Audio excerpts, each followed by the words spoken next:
today. This is going to be a series of live sessions which we plan to do with industry leaders from across the globe, trying to understand perspectives about brand and whatnot from them. We are really going through one of a kind situation in life at this point of time. So, and I'm sure most of us wouldn't have gone through something like this in our lifetime. And here we have today with us Shaik Shibli. And Shaik is a very seasoned marketing and communication professional. Uh, he's been he's been with various advertising agencies in the Middle East, and now he is with ITL World, one of the travel majors in the region that ways. And Sheikh is with us today, and he's going to be in conversation with Ravi and myself, and we will continue the conversation, and we will throw it open for Q&A at a later point. And yeah, we look forward to having a great session. Welcome on board, Sheikh. Glad to have you here. Hey, thanks, Malik. Thank you so much. Hey. So nice having you here with us. Thank you for spending the time with us. So let's jump right in. Yeah, Sheikh, would like to start off by, if you could briefly take us through your little journey with shaping brands over the last few years. It would be nice as a start point. Right. So, guys, I've been on both pastures of the fields, basically. So, as I call it, the dark side being with the agency, and the not so green side being with the client end as well. I've been lucky and fortunate enough to work with several global, regional, and startup brands as well, basically across various geographies for that matter. And I believe many of these brands that we've worked with, excitedly enough, have a common purpose and have a common goal basically that they're trying to achieve. So the purpose is kind of defined at the onset, which makes it a bit exciting for me to be part of a brand journey and trying to connect with people and resonate with them in the best possible way that we can, and that's how we create that relevance basically to the people, and we kind of build that emotion basically that we have. We empathize with people as well. So I think those are the kind of nuances that we've used basically, and created that relevance, being part of journey of curating the experiences that brands have with people in our region, for that matter, Ravi.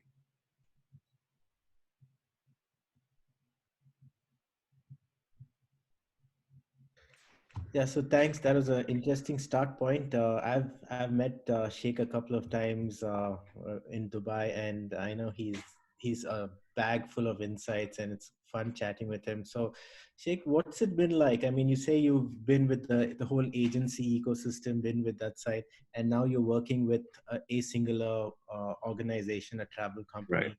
Right. So what's the shift like working with an agency to focusing on one singular brand? Right. So I think being in the agency side, you kind of wear multiple hats on.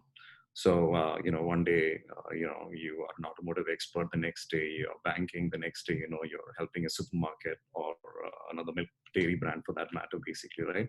So, and, most of these brands you kind of tend to relate to. You have that kind of relevance because you somehow are connected, be it banking, be it, having that, glass of milk basically in front of you, or that beverage for that matter, one way or the other, that you're connecting with people. So a whole new set of challenges lies ahead basically with these different genres of industries and businesses that you're trying to address a problem with a common purpose of how you can reach out and tell to these people how you can better help connect, that way consume my brand basically, right, is what you're trying to say.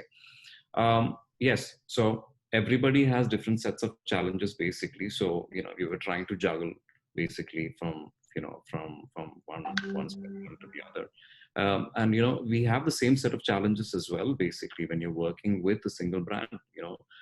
Every day, apart from just firefighting and going through the usual ups and downs basically of Right. a single brand that you have to manage.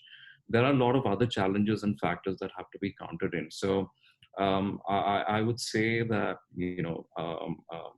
considering the fact that where I've come basically managing many of these different brands under different platforms, I think Right. I'm trying to bring in and borrow nuances basically from the expertise that I've had, in my agency days, and I'm trying to put that into the marketing mix, in the place that I'm currently with right now. Awesome. So it must be also exciting just deep diving into one singular brand, trying to find, getting into a very granular aspect of every aspect of this brand. Absolutely, absolutely, absolutely. And you look within the space that we operate in. It's travel, but we kind of cover the entire spectrum of travel itself. From all the way from business travel to educational travel. Everything in between. And travel is something that you and me and a lot of us relate to, basically, right? Right. So I think, and there are a lot of challenges as well that lies, in its own respective buckets as well. So I think we kind of look outside the spectrum, outside us being a travel brand, and trying again to borrow the emotional sides of branding, and Right. create a more consumer connect basically is what we're trying to achieve out of the learnings that we get basically into our mix. Yeah. Awesome. Okay, so one of the things that we try to address and talk to other startups and the small and medium enterprise that's constantly seeking to know the question, should I start branding now or later? So a simple question to you, Sheikh, how important do you think branding is for startups or any enterprise for that matter? I think, look, you see today's day and age, the number of startups that we have basically, and the, out of five, perhaps three fail. All right. And I think, Right. in my opinion, basically, the reason is that the brands are spending, sorry, the brand or the company itself, the startup is spending a lot of time in developing the prototype, and, they do a lot of consumer testing. But the fact is that it's very important to go live and to obviously generate revenue, out of your seed capital. That is important. At the same time, I think we are forgetting the fact that the visibility creates opportunities, right? And that aspect of a startup is very, very important to create that kind of relevance, right? So I think to make it to make yourself commercially successful, I think the first thing is to define the purpose of your brand, basically, right? And I think that is one way of trying to see basically how important it is for you to go live. And the next thing is you're running out of seed capital basically before even starting to venture to actually get the brand out there, and to create that kind of visibility, right? And and that's not what VCs are looking for as well in today's market, right? VCs are not looking for discounted brands today. They're looking for brands that have equity in the market, basically, right? That have long term visibility, basically, right? So I think branding is a very important component of any startup for that matter. Okay, so otherwise, if you're not a brand, you'll act as if you're a commodity, basically, right? How do you stand out, right? That's the most important thing, basically, that I know successful companies, you can take a lot of big examples, basically, of, companies like Nike, for example. They're about selling shoes, but at the end of the day, how do they empathize people? By telling you to go outdoors, basically, right? It's by just telling you to do it. So, and I think the fact that branding is very, very, very important, basically. And I think there's a lot of and it has to be defined by a purpose as well, right? Right. I think that's where we have to start with, basically. And and that's how you keep that relevance alive, basically, and you push forward. I like that point you make. I mean, very often you hear, I think the first goal of every startup, at least a few of them that I've met, is like, hey, how do we get our funding, right? So Yeah, all their single-minded attention goes towards getting funding, and they believe that once they get funded, they'll start working on this brand. But there's an exactly. interesting point that you make, that VCs are also looking at investing in equity of a brand, Uh, right? What Absolutely. you stand for, and they buy into that idea of yours. So yes, Exactly. developing that brand purpose and standing for it is a very important part of any startup's journey right at the beginning, Exactly, right? exactly. So, and I think it's only through branding, basically, you can get to learn of your existence, of your brand in the market as well, basically. And that has to become very, what do you call this, effective to your investors and, potentially other stakeholders as well, basically, right? Right, So, like I said, we spend a lot of time on prototyping and, consumer testing. At the end of the day, if you don't have the right brand fit, this is going to fail eventually, because without the brand you don't create relevance, right? So I think that is the most important thing for a startup, basically, to stand out. fabulous, yeah.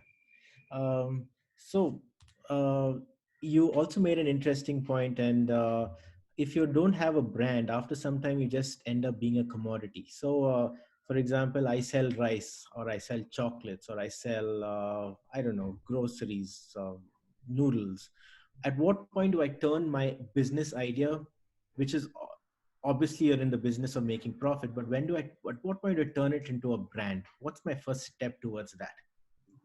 I think your first step towards that, obviously, so if you're talking about rice, for example, for that matter, right, it's an everyday product, it's a commodity, right? But I think you kind of get into, for example, the I'm right, sorry, I gave rice as an example of a commodity, but yeah, today anything can be a shoes are a anything. commodity. Anything's a Exactly. commodity. Just yeah, go ahead. Exactly. So I think one of the things, obviously, you stand out is, from a packaging point of view, from, I think it begins with the logo as well. Let's be real, okay? I think it starts with the name, Hmm. okay? So I think and the name of your product or your brand, basically, is paramount, right? That's the face of things, basically, right? And I think Right. from the name, obviously, you derive a direction, basically. So uh, whatever resonates best, for your brand, what makes you stand out with the audience. I think that's it, that's quite important. I think packaging is key in today's day and age. When you're in, moment of truth, when you're going to buy something, basically, often I'll be it at the store or be it online, I think packaging plays a very, very big important role, in today's day and age, for you to actually get closer, pick up the product, and kind of see, touch, and feel, read more about it, basically. So not going very information heavy, perhaps, on a packaging front, but to give enough information, basically, and perhaps thoughtful information that will evoke a sense of you wanting to get closer to the product, is something you see, hey, you know what, I never considered that, why. I think early adopt brands like legacy brands, for example, like the Kellogg's of the world, and when they also launched, basically, right? Who knew about nutritional facts and calories, for example, being mentioned on a product, basically, right? I think in today's day and age, even you have CSDs, basically, carbonated drinks for that matter, mentioning, okay, too much of this, basically, is going to cause Yeah. a little bit of harm, right? I think brands are playing that role of advocacy, basically, of telling people, right, of perhaps what's good, and perhaps what isn't too good about having a product. So I think all those factors come in, from the way a brand empathizes with people, talks to you, addresses you, to the person that you are, basically. So I think that's very important,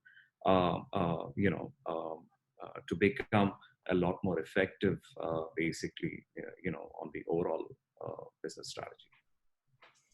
Right. So I like that thing about even though the product may be a little harmful for you, the brand that owns the product comes across as it cares, so yeah, Absolutely, interesting. absolutely. Look, you have brands like, you have, for example, you have tobacco brands, for that matter, alcohol brands. I mean, it's a matter of compliance, no doubt, basically. But at the same time, they kind of tell you, okay, okay, take Coke Zero, for example, or Pepsi, for Diet Pepsi, for that matter. I think clearly everything is mentioned on the labeling. Look at breakfast cereals, for example, everything is mentioned, what are the new. So you kind of pick the pack and you want to read a bit more about it, basically, right? I think this is very important. So for a brand, for example, we mentioned rice as an example. I think all these are important aspects for somebody to touch and feel. Sensorial thing is something that we all grew up with, right? So I think that still exists in today's world. I mean, you go to a spice market, or you go, you want to kind of, smell the coffee. You actually put your hand inside, or you take it with a spoon or whatever it is, and you want to get that sensorial feel, right? And that's the same sensorial feeling that a brand should actually give out to its customers, right? So I think that is also very important today's day and age, and that also goes with visibility. It creates that kind of demand and opportunity, basically, for the brand to be out there. Interesting. So, from your many, many, many things that you've done in your journey as a brand specialist and shaping brands, what would be your top 2 or 3 bits of advice to startups when it comes to branding? I think, look, we are living in a world of uncertainty, right? And I think it's best for us to be, it's not best. I think it's a must have that we must be agile with every single thing that we do, right? So my first piece of advice would be getting comfortable with the unknown. You don't know what's going to happen tomorrow, right? But then how much can you live in fear, basically, right? So I think it's better that we get comfortable with the unknown, right? So you're always forced to make a decision, basically, without fully understanding what's going to happen tomorrow, right? You're a risk taker, basically, right? So I think brands today have to be agile, basically, in the way that they're operating, right? Again, I wouldn't necessarily talk about startup brands that I can connect with over here right now, but okay, for example, look at brands the Teslas of the world, basically. They're known to make they're known to make EV vehicles, right? For that matter, look at the shift that they're taking with making ventilators. Look at what's happening with a brand like Dyson, right? They're going in a different direction, basically, as well. Look at Zara, right? They're into mass clothing. Suddenly you have them making face masks for everybody. So Yeah. I think it's very important that we get comfortable with the unknown. I think that would be my first point. I think my second point would be, you're trying to find uh, the right balance, basically, right? With the community that's out there, basically, right? You got to give before you get, right? I think you got to do some research on your ideas, as well, no doubt. But at the same time, you kind of trust your instincts as well, no doubt, right? How are you actively going to seek guidance, basically? But you need to have your own conviction as well, basically, right? And I think it's more important to never lose sight of the most important things in your life, which is your love, family, and friends. So you're trying to find that whole balance between you trying to set up that startup. And it's not easy, guys. We know it's not easy. It's very hard to do that, basically, right? I mean, you have that white collar job, and suddenly you're on your own, basically. You're trying to juggle too many things, so you got to find that entire balance. I think it's very important. And the second thing is, everybody keeps that. Sorry, the third thing perhaps is, everybody talks about taking risks, right? Um, I don't think anybody wants to go seek a risk, basically, right, anymore. It's about how you kind of mitigate the risk that's coming your way, right? So you'll have all kind of hurdles being thrown at you, basically. But I think you kind of have to go with that little shield, and wear your way in, basically, and find a niche for yourself. And hurdles are to come. Like I said, you got to get comfortable with the unknown that's going to come our way, basically, right? And new realities are coming into play, basically, right? I mean, look at what's going on right now. Global outbreak is happening with COVID-19, no doubt, right?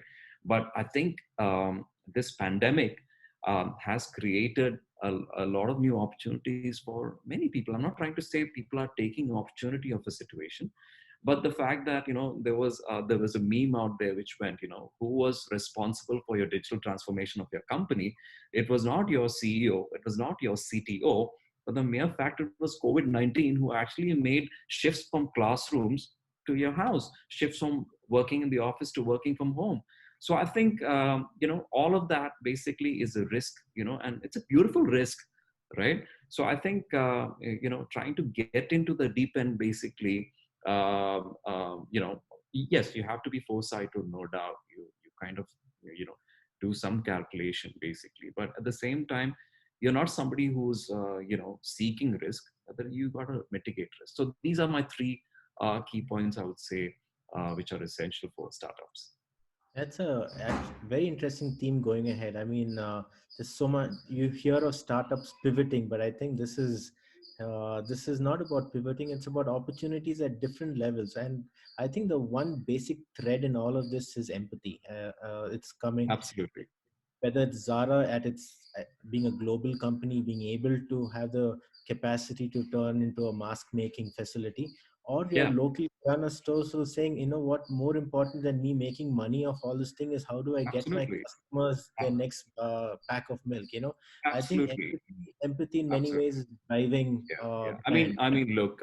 Today, for example, for that matter, you have the small grocery down the road. Who comes and delivers either through an online platform or whatever it is. The online platforms and then have come together saying, you know what, no delivery charges, basically, right? Because there's a curfew, there's a lockdown. How do you get milk?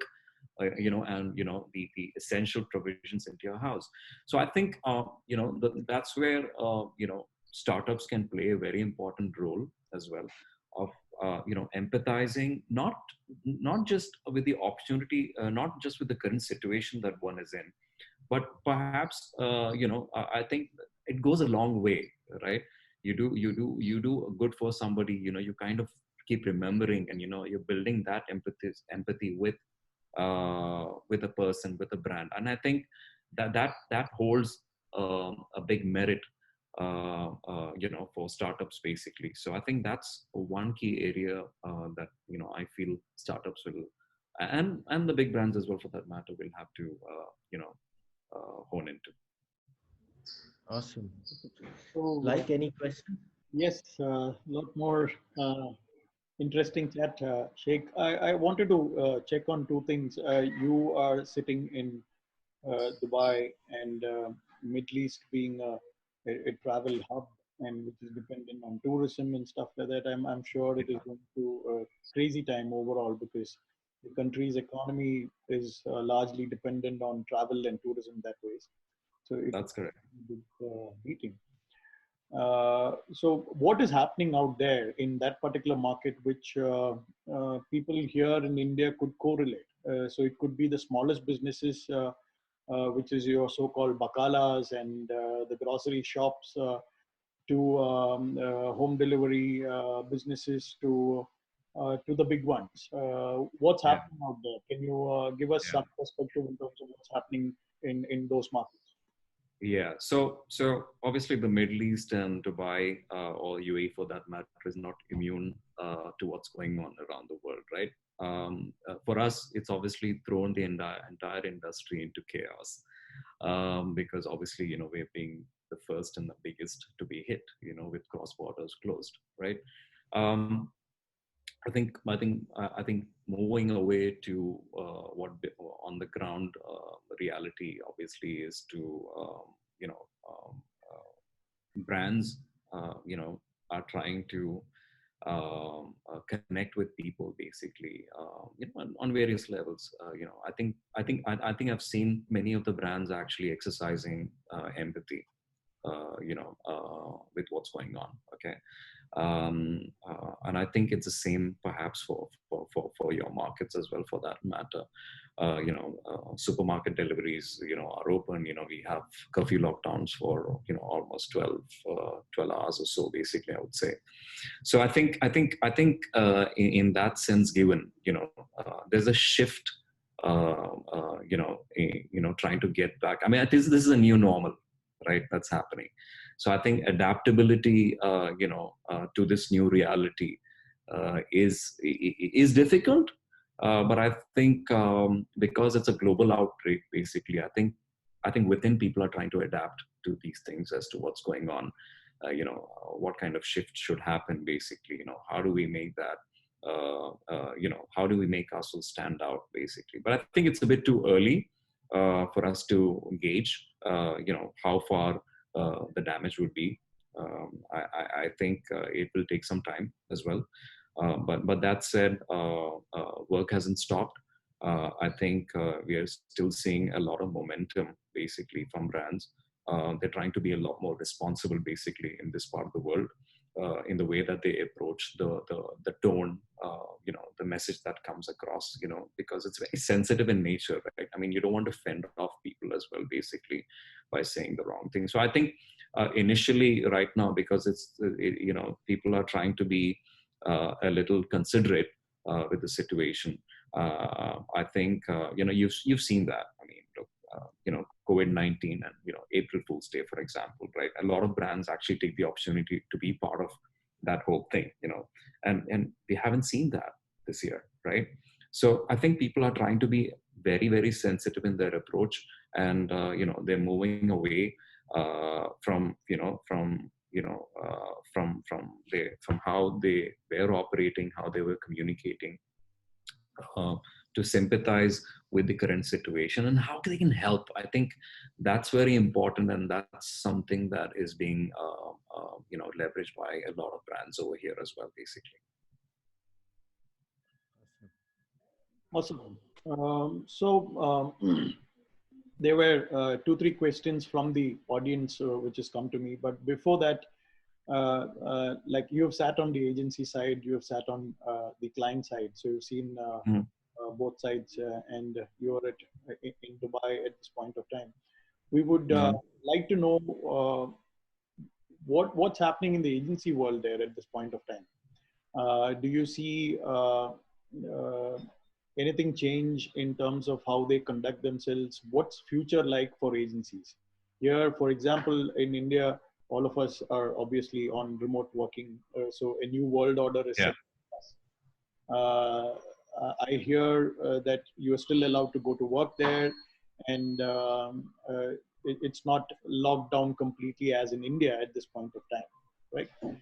Yeah. So, Yeah. I mean, yeah. So from that front, basically, look, there is a lot of us. I'd say majority of us are working from home, basically, and I think over the next few days, you'll hear a lot more compliances coming in, asking people to adhere to working from home. That said, agencies, and marketing, communication, PR agencies, for that matter, I think all of us are scrambling right now, to understand. Like I said, it's too early to assess, the damage, basically, what's going on. I think that said, there's been a complete shift, basically, with a lot of things that's going out there. How we communicate to our people, what is to be communicated as well is very important. So there's a change in brief, there's a change in strategy, and there's a change in aligning it to the purpose of the brand. So I think over the course of 1-2 months, you wouldn't see much action basically happening. I think people are going back to the drawing boards. Okay, what is it that we do basically in the next coming weeks? I think that's what's going on. Work hasn't stopped. Okay, let me be clear with that. Work hasn't stopped. There's a lot that's going on right now. I think the shift in mindset basically is what brands are trying to be agile to, basically. And obviously with that, you will see a lot of lot more work that's coming out from agencies as well. So I think it's too early days to, talk about, what kind of direct impact it would have, on agencies and for marketers such as us. Okay, so I have two questions from the audience there. So I will start taking those questions, and if we have more coming our way, then I will ask those two. Uh, Okay. One, so if it is irrelevant and if it is outside of your genre, you can skip it. Sure. But, one is this aspect about branding as well as data. There has been a lot of talk in terms of how creativity gets killed when in the name of performance marketing. Mm-hmm. What's the relationship with data and branding and creative thinking that way? Do you see that changing uh, with with this crisis, and or when people are coming out of this crisis? Do you see a change in that, or do you see more weightage going on to that? What's your thought process? All right. So let's go by habits, right? I think people are spending a lot more time either on their devices or in front of the telly, right? So we're consuming a lot more data. Basically, we're reaching a point that apparently telco companies are in a lot of stress, basically, that they can't cope up with the current bandwidth that's there. That's a reality. So that's a lot more data in terms of the way that we're consuming information out there. Okay, that's number one. And in terms of, so people are spending a lot more time, and people have the time right now to look at your messaging. Okay, so that's very important as well. I think so. The way a brand basically connects with them is far more important than the way that they used to, in fact. Okay, and not just that, and I can be the devil's advocate and tell you the other way around as well, where people are also suddenly seeing a surge of brands that they haven't been exposed to, and they think, oh, hold on, are they targeting me right now? Basically, I haven't even heard of this brand, for example, and I suddenly have all these brands talking to me, right? I think it all depends in the way that the message is crafted, basically. So I think it's very important to kind of dissect what exactly you're trying to tell person A, B, and C, and at what time as well. And the most important thing is taking the sensitivity of this particular situation that we are into account. So I think creativity is very important. We've seen many brands basically, and look at social distancing is the new norm, right? And suddenly, how do you bring social distancing, in a representative form? So the biggest example that I can think of is McDonald's, basically, right? Trying to split up its logo. You look at Starbucks, right? She suddenly got a face mask on her, and brands followed on. So I think being topical is very important as well, because that's another way And adding a little humor. and adding a little humor as well. I mean, you've seen the Amuls of the world do it, right? Every now and then. We've been doing it for many years, and I'm sure there's been something around COVID as well. I haven't seen, but I'm sure there is in your market for that matter. So I think brands are trying to get into the mindset of the people. So if it's social distancing, physical distancing with social solidarity, as we call it in ITL, I think brands are trying to replicate that, with everything that they do. So, for example, the way the pizza comes to your house, right? Today in Dubai, you order pizza. The guy is like 2 meters apart. He brings a stool with him. He keeps it outside. And, most of the time it's contactless cash on delivery. Sorry, contactless delivery. And he leaves it on you. He tells you to go behind, pick it up, then he goes back. So I'm saying that whole thing of social distancing, from all the way from how you saw that creative of a McDonald's logo all the way to delivery is something that they do, right? So I'm just trying to say it's very important that we bring in a topical lingo into whatever form of communication that we are trying to. It's very imperative even now at this stage.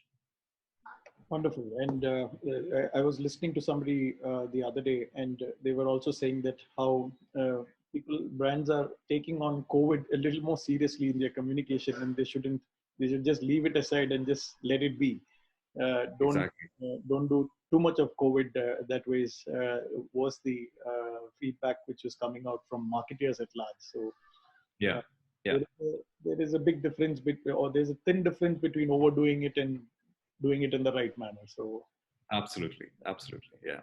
So That's correct. one last question before we end this. There is a person on the call who actually is from a manufacturing background, and Okay. he's obviously an SME, and life is turned upside down for him because he can't function for the next 3 to 6 months odds. 1 to 2 months is going to be a big challenge in terms of functioning itself, operationally being on itself. What do you think future is like for manufacturing companies, manufacturing brands for that particular matter? What's the way forward? Yeah. Right. So I think, look, it's not just with any one industry as such. I think I think what you need to consider is this is a one of a kind situation that's in. Okay. And it's timely. Okay. Let me tell you, you're into manufacturing. So we are hearing about the biggest manufacturers in the world. One of the biggest, for example, China, right? They've been closed for almost 2.5 months now, basically, right?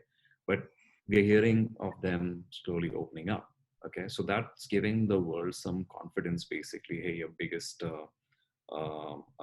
industrialist is basically opening up, right? So I think there is that short-term, impact that you would have basically. It's not all doom and gloom. I think this particular situation that you're in is very one of a kind, right? And I think it's just a matter of time when things will turn around. Yes, it may take 3 to 4 months more, but until then, I think what you have to do is you have to find, perhaps using your own infra, like how Like was mentioning earlier, what is it that you can do basically to help the community back, right? And to seek, and not to be seen as an opportunist over there, but end of the day, you're genuinely trying to address a pain point a community may have, and that perhaps requires your help, right? I gave you examples of large companies out there. If they had to shut down, they would have shut down, right? There were other automotive companies which are 100, 200 years old than a Tesla, which is what, less barely a few years old. Look at how, they had out of the box thinking, right? And how they're making things happen. Dyson is not a brand that's been around for for such a long time. Zara, for example. So what I'm trying to say is, with the infra that they have, look at how they shifted basically, and then look at how quickly they shifted as well. So I think it's about you looking at what you basically have. I'm not too sure what manufacturing your audience is into, but I think it's about seeing different ways of how you can be agile to a different requirement. Like how we are in agencies. You're wearing multiple hats on, right? One day you're a banker, the next day you're a chef, the third day I don't know, you're managing a laundry brand for that matter, right? You're part, you're a fabric of that particular entity, right? And you become agile with the business. And I think that's how one should be, approach should be basically, in terms of trying to see how in the short term can I address a community's pain point, using the infra that I have in hand. And and grow as well. End of the day, I'm not saying we all should do charitable exercise. We are a commercial enterprise end of the day, right? We all want to see decent revenues come in basically, right? So I think it's about being agile. It's about being part of the times. And the most important thing that I mentioned earlier is about getting comfortable with the unknown. And once you are, it becomes a lot easy basically, right? I mean, look at yourselves, guys. You guys are marketers. You guys are into communication and brand management for several years. You guys have seen a shift basically, right? When the whole digital age sprung upon us, we had to be agile. We all shifted from print based to being relevant on newer platforms, right? The idea is still there. It's about how do you ideate this, how do you bring the idea to life in this platform. So it's not a one size fits all approach, right? I think that's the most important takeout from that last point that the last question you had. Cool. Awesome. So that's it from me. Ravi, you have any questions? No, Okay. I think Thank you, it's Shaik. been Over to you. it's been really insightful, Sheikh. Really nice talking, because Nice in talking to many you as ways well. it's not about. It's one thing talking to a brand expert; is the other is also talking to someone who empathizes and we identify with as ourselves. The someone, whether it's in Dubai or whether it's anywhere else in the world or right here in Bangalore, or there is a one common uh, challenge that we're all facing, and it it doesn't stay just as a health problem. This the coronavirus, it also percolates down to our personal lives as well as our Absolutely. business lives, and so that's an interesting thing. And I think some takeaways here is be comfortable with the unknown, more so now than ever. And in Absolutely. doing that, I think we need to start working towards being agile. And I think really the biggest takeaway is you put humanity at the center of everything that you do from a brand point of view, and the opportunities will come somewhere. It may be definitely be a dark time now, but in all of this, some light will come through. So Absolutely. thank you, Sheikh. It's been wonderful talking to you, and thank you for your time. Thank you Um, so much, guys, okay, and stay see you safe. again. Okay, bye bye. Bye bye. Thanks, Shaik. Thanks, like. Bye.